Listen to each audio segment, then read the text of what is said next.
महाराष्ट्र राज्याचे पर्यटन मंत्री शंभूराज देसाई यांनी विट्याच्या राजाचं दर्शन घेतलंय। दर्शनानंतर त्यांच्या शुभ हस्ते राजाची आरती करण्यात आली।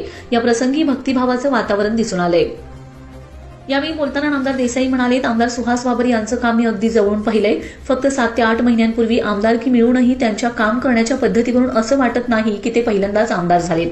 त्यांच्या कार्यतत्परतेने आणि जनसंपर्कामुळे मतदारसंघात विश्वास आणि आशेचं नवं पर्व सुरू झाले। ते पुढे म्हणाले, स्वर्गीय आमदार अनिल भाऊ असताना खानापूर आटपाडी मतदारसंघासाठी त्यांनी प्रचंड निधी आणला होता। त्याच परंपरेतूनच आम्ही आमदार सुहास बाबर यांच्या माध्यमातून या मतदारसंघासाठी तितकाच मोठा निधी उपलब्ध करून देऊ। विकासाची गती थांबू देणार नाही। यामुळे कार्यक्रमस्थळी उपस्थित कार्यकर्ते व नागरिकांच्या डोळ्यात कृतज्ञतेचे भाव दाटून आले। मी आत्ताच भैयांना मगाशी विचारलं, कारण मी 2-3 ठिकाणी मंडळांना जाताना त्या प्रभागामध्ये झालेल्या कामांची बोर्ड बघितली मी तिथं।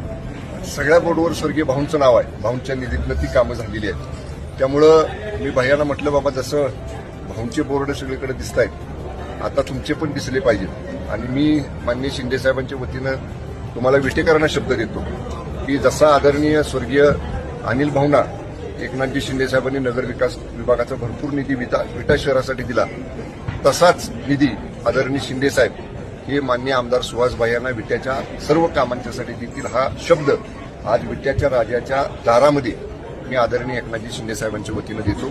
आणि विट्टेकरांचं मी विटा नगर परिषदेच्या नगरपालिकेच्या कार्यक्षेत्रातल्या सर्व सन्मान्य मतदार बंधू भगिनींचा आभार मानतो की 4,500 मताचं मताधिक्य या विधानसभेच्या निवडणुकीला माननीय सुहास भाईंना या ठिकाणी विटेकरांनी या ठिकाणी दिलेलं आहे। मी मनापासून विटेकरांचे आभार मानतो। मी केलेल्या आव्हानाला, मी केलेल्या विनंतीला आपण प्रतिसाद दिला आणि एवढा विश्वासही मी व्यक्त करतो की आमच्या विश्वासाला आणि तुमच्या विश्वासाला दीड मात्र तडा आमचे सहकारी आमदार सुहास भाई जाऊ देणार नाहीत।